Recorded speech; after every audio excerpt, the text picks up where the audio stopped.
School districts and many city offices are closed today because of our winter storm. We have that full list scrolling at the bottom of your screen. So how do leaders decide when to close? Joining us now is Arlington ISD Superintendent Matt Smith, whose district has not yet closed for tomorrow. So why did you decide to go ahead and cancel classes yesterday for today?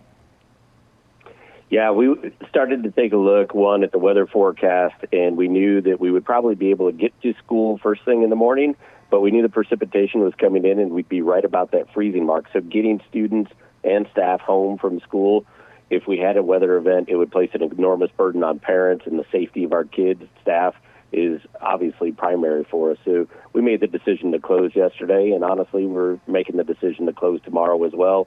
Precipitation has come in. The freezing temperatures look like they're going to be here overnight. And again, we want to make sure people are safe. So we're going to be announcing that we're closed tomorrow as well. Okay, so you've made that decision that you are going to be closed tomorrow.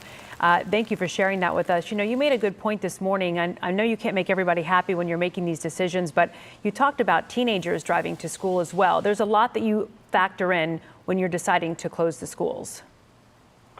Yeah, it's really important. We always think about the parent perspective. We realize parents have had kids home for a couple of weeks and they're getting back into the swing of things.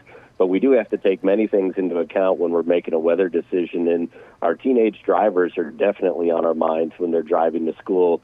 We know that sometimes it's a whole lot easier to know that your travel conditions are bad when you see snow in the air. But the tricky conditions that we see out there right now in Arlington could be really tricky for some of our teenage drivers. You can have freezing spots, icy spots on the road.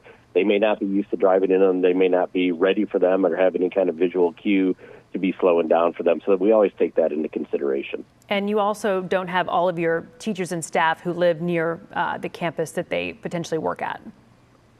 That is absolutely correct. We do have teachers and staff members, some that drive 40, 50 miles just to teach and work in Arlington ISD, and we have to keep in mind that we need them in our classrooms as well in order to have school for our kids. So there are many things that we have to take into account, and we do know we're never going to make everybody happy, but we do our best to make sure everybody's safe.